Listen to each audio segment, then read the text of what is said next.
Hello வணக்கம், இது உங்கள் சிவி ஒன்று சொல்லணும். எப்படி இருக்கீங்க? இப்போ பார்த்தீங்கன்னா லைவ் பயங்கரமான ஒரு சோகமான ஒரு சம்பவம் நடக்குது. என்ன அப்படின்னா விஜய் பார்வதி பற்றின விஷயங்கள். சரி, அதை பற்றி பார்க்கலாம். அதுக்கு முன்னாடி பார்க்குற எல்லோரும் நம்மளோட சேனலை சப்ஸ்கிரைப் பண்ணிட்டு பாருங்கள், லைக் பண்ணுங்கள், கமெண்ட் பண்ணுங்கள், ஷேர் பண்ணுங்கள். இப்போ வாங்க அந்த வீடியோக்குள்ளே போகலாம். நல்ல ஒரு ஆதரவு கொடுக்குறீங்க, ரொம்ப ரொம்ப நன்றி. ஸோ இப்போ எல்லாருமே தூங்கிட்டாங்க லைவில். ஆனால் ஒருத்தங்க மட்டும் தூக்கமே இல்லாமல் சுற்றிட்டு இருக்காங்க. யாருன்னா விஜய் பார்வதி.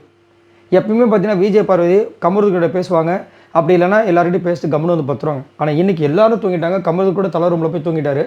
ஆனால் விஜய் பார்வதிக்கு தூக்கமே இல்லை. ஏன் அப்படின்னா இன்றைக்கி, அதாவது இன்றைக்கி தான் இப்போ மணி ஆகிடுச்சா, 12 மணிக்கு ஆகிடுச்சா, அப்போ நேற்றுன்னு வச்சுக்கோங்களேன், காலையிலேருந்து அவங்க பட்ட பாடு இருக்குது பார்த்தீங்களா, ரொம்ப டூ மச். அதுவும் ஃப்ரம் டே ஒன்லேருந்து இந்த நாள் வரைக்கும் அனுபவிக்காத ஒரு விஷயத்தை தான் இன்றைக்கி அனுபவிச்சிருப்பாங்க. ரொம்ப கொடுமையானது.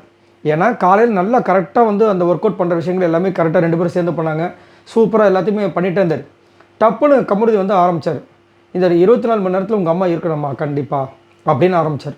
அதுலேருந்து ஆரம்பிச்சது அப்படியே பேர்ட் வச்சுன்றத ஒரு விஷயத்த வச்சு அப்போயே வந்து அது முடிய வேண்டிய விஷயங்கள் அமித் அழகாக சொல்லியிருப்பாங்க, வினோத்தும் சூப்பராக சொல்லியிருப்பாங்க.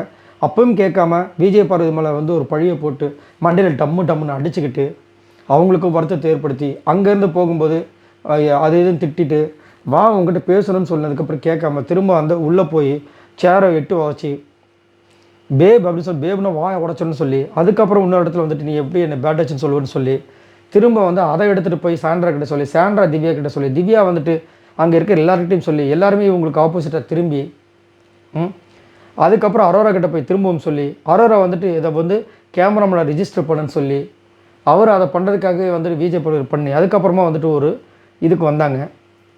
இதெல்லாமே அவங்க மண்டைக்கு ஓடும். ஏன் ஓடும் அப்படின்னா ஃப்ரீ ஸ்டாஸ்க்கு வந்துடுச்சு, அம்மா வரப்போகிறாங்க, அம்மாக்கிட்ட என்ன பேசலாம் யோசிக்கிற இவங்களுக்கு இப்போ அம்மாக்கிட்ட கமருதினை பற்றி பேசலாமா வேண்டாமான்றத அளவுக்கு யோசிக்க ஆரம்பிட்டாங்க. முன்னாடி கமருதினை பற்றி சொல்லணும், என்னவா சொல்லலாம்னு நினைப்பாங்க. இப்போ கமருதினை பற்றி சொல்லலாமா வேண்டாமான்ற அளவுக்கு அவர் வந்து ஏற்படுத்திட்டார். ரொம்ப ஒரு கஷ்டமான ஒரு சூழ்நிலை. ஏன்னா ஒரு பக்கம் இவங்களோட கேம் டவுன் ஆகிட்டு இருக்கு, ஆனால் அது யாருக்கனுக்கு தெரியல.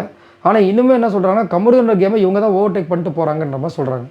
எல்லாத்துக்கும் காரணம் கமருதினோட கேம் இவங்க ஓவர்டேக் பண்ணுறதில்ல, அவங்க எல்லோரும் இவங்கள ஓவர்டேக் பண்ணி, அதாவது காண்டில் ஓவர்டேக் பண்ணுறது. அந்த காண்டில் வந்துட்டு எல்லோரும் வந்து இஷ்டத்துக்கு சொல்லி அடிச்சு விட்டுட்ருக்காங்க. உண்மையிலேயே பார்க்க போனால் கமருதினுக்கு எப்போ விஜய் பார்வதி பேச ஆரம்பிச்சாங்க அப்போலேருந்து டவுன் ஆகிட்டாங்க. அதுதான் வந்து கனி சொன்னாங்க. முன்னாடி வந்து எல்லா இடத்துலையும் விஜய் பார்வதி தெரிவாங்க, இப்போ வந்து சாண்ட்ரா தான் தெரியுறாங்க. அப்போனா இவங்களோட கேம் கம்மியாகிடுச்சு. இப்போ கமருதின் வந்துட்டு கேப்டன் ஆகிருக்காரு, நிறைய விஷயங்கள் பண்ணுறப்போ அவரோட கேம் நல்லா வந்திருக்கு. அப்போ யார் ஓவர்டேக் பண்ணுறா? ஈஸியான விஷயம் நம்மளுக்கு தெரிஞ்சு போச்சு. அங்கேயே விஜய் சேதுபதியோட எபிசோட்லேயே தெரிஞ்சு போச்சு. ஆனாலும் என்ன சொல்கிறாங்க, இல்லை இவங்க தான் ஓவர்டேக் பண்ணுறாங்கன்னு ஒருத்தர் பொருளை கிளப்பி விட்டார். யார்? சபரி. அதுலேருந்து எல்லோரும் பூச்சிக்கிட்டு வந்துட்டாங்க. ஏன் இந்த மாதிரி இருக்காங்கன்னு தெரியல. ஸோ இது வந்துட்டு அவங்களுக்கு கண்டிப்பாக ஒரு பெரிய மன உளைச்சல் ஏற்படுத்தியிருக்கும். அம்மா வர போகிறாங்க. ஏற்கனவே நம்ம வந்து இந்த பிக் பாஸ் வீட்டுக்குள்ள நடந்த விஷயங்களுக்குலாம் என்ன பதில் சொல்ல போகிறோன்னு தெரியல அவங்களுக்கு. இதில் கமருதீன் வேறு இந்த மாதிரி ஒரு பெரிய பாராங்களை தூக்கி போட்டிருக்காரு. இதை எப்படி சமாளிக்க போகிறாங்கன்னு தெரியல. ரொம்ப கஷ்டம். ஆனால் கடைசியில் வந்துட்டு ஒரு விஷயத்த வாங்கிட்டார். ஆமாப்பா, நான் வந்துட்டு தெரியாமல் சொல்லிட்டேன், என்னை மன்னிச்சிரு, உன் மேலே எந்த தப்புமே இல்லை, இது போதும், எனக்கு இது ரிஜிஸ்டர் ஆகிடுச்சில்ல அது போதுன்ற மாதிரி சொல்லியிருப்பார். அதையும் ஒரு சில பேர் வந்து கமெண்ட்ஸில் போட, ஆனால் நான் பார்க்கல.